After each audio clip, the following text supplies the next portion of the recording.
Salut, c'est Seb. Aujourd'hui, on va parler des bots sur Facebook ou des Messenger bots. On a sûrement dû entendre parler. On parle que de ça en ce moment sur Internet. Est-ce que c'est vraiment utile? Est-ce que c'est pas juste un gadget pour entrepreneurs un petit peu geek ou encore du bullshit ou un espèce de buzzword marketing? Est-ce que c'est adapté à ton business et comment tu peux l'implémenter? Je te parle de ça juste après ça. Bon, du coup, les bots, c'est quoi? Les bots, en fait, tu peux le voir un petit peu comme si c'était des robots. Alors, des robots du genre R2D2, tu vois, dans Star Wars. Un robot qui t'aide à copiloter ton avion, donc copiloter ton entreprise, même si R2D2 dans Star Wars, bon, il fait que des bip, bip, bip, bip. Je ne saurais pas faire son bruit, mais bref. Tu vois, c'est vraiment du robot ancienne génération. Je préférais plutôt, moi, le comparer, par exemple, à Nono, le petit robot dans Ulysse 31. Nono, le petit robot dans Ulysse 31, qui est du coup, donc, a toutes les caractéristiques d'un robot, mais du coup, qui a aussi, qui parle et qui a une certaine personnalité, du coup, qui est capable, du coup, de générer des émotions. Non, t'inquiète, je suis pas barré, mais tu vas voir que générer des émotions, c'est hyper important. D'ailleurs, ça me fait penser aussi à une série qui s'appelait Code Lysa, qui est de ma génération, tu dois peut-être connaître, ou Weird Science en anglais, qui est une série de deux geeks qui ont pour objectif de fabriquer une espèce de femme parfaite qui sortirait d'un espèce d'ordinateur. C'est vraiment le fantasme du geek, mais qui en fait, tu peux le voir un petit peu comme les prémices d'Alexia d'Amazon, cette espèce d'assistant virtuel ou assistant vocal qui te permet de commander n'importe quoi justement sur Amazon. Il te manque de la lessive, tu vas demander à Alexia s'il te plaît, achète-moi de la lessive et tu vas voir ta lessive qui va être livrée chez toi par Amazon. Les bots, un petit peu, c'est ça, ces mêmes fonctions-là, tu peux les voir comme étant un espèce d'assistant, un assistant personnel. En fait, les bots, peuvent avoir beaucoup de fonctions. Le bot, c'est juste un outil. Un robot, c'est juste un outil. Ce que tu vas donner à faire au robot, ce que tu vas donner à faire au bot, ça va dépendre des objectifs que tu as. Ça va dépendre à quoi ça sert. C'est comme une scie. Voilà, une scie, ça sert à couper du bois, ça sert pas à planter un clou, quoi. Si tu essaies de planter un clou avec une scie, ça marchera pas. C'est pas que la scie est pourrie, c'est juste que tu as un mauvais usage. Les bots, c'est un petit peu comme ça. Les bots, tu peux les voir aussi comme, si tu es entrepreneur et que tu es seul, ou si tu as un petit business, tu peux les voir comme comme des membres de ton équipe, en fait.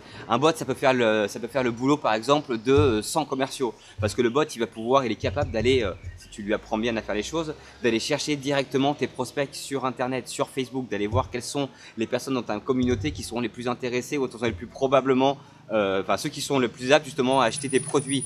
Les bots aussi, ça peut être comme si tu avais la meilleure assistante personnelle ou le meilleur assistant personnel du monde, parce qu'il va pouvoir prendre les rendez-vous, il va pouvoir collecter les mails, il va pouvoir aller créer tes fiches clients te mettre toutes tes fiches clients dans un seul et même outil, aller prendre les photos pour que tu saches exactement à quoi ressemblent tes clients. C'est le meilleur assistant personnel du monde, il peut même te programmer des rendez-vous. En clair, le bot, comme je te disais, voilà, c'est juste un super outil, sauf que le problème que rencontre la plupart des personnes quand ils essaient justement de configurer un bot, c'est qu'ils savent pas du coup à quoi leur bot va servir. C'est comme si tu essayais de construire un robot sans savoir à quoi servait ton robot, quoi, en fait. C'est exactement la même chose. Le bot, il a une fonction bien réelle. Le bot, en fait, c'est juste un outil.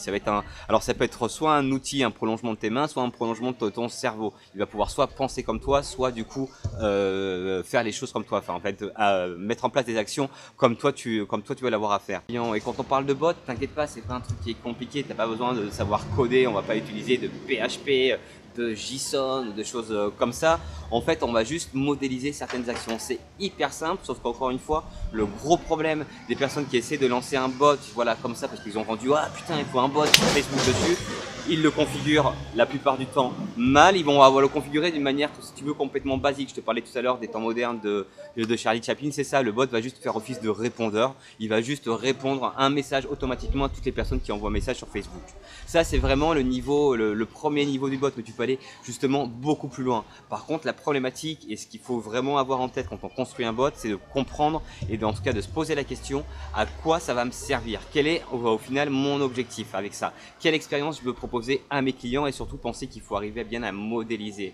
Le gros problème quand on travaille sur des concepts, voilà, notamment sur du marketing, de l'innovation digitale, sur tout ce qui est un petit peu dématérialisé, c'est que c'est quelque chose qui n'est pas concret. Tu vois, tu vas pas construire un robot avec des pièces, des choses comme ça.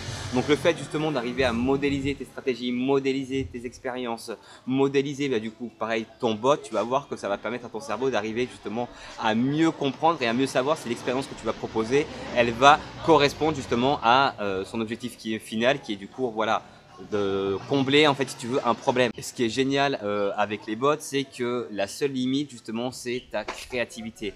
Mais la créativité, pas être créatif pour être créatif dans le business, c'est justement arriver à trouver des solutions différentes à des problèmes existants. Et ça, notamment dans la partie growth hacking, en utilisant tout ce qui est nouvelles technologies. Donc si le sujet des bots t'intéresse, en ce moment dans le programme Club Brain & Business, on t'explique comment on a utilisé les bots pour mettre en place un générateur de prospects. Un générateur de prospects, c'est quelque chose qui te permet de vendre sans email, de communiquer de manière automatique et personnalisée, d'avoir des taux d'ouverture jusqu'à 100%.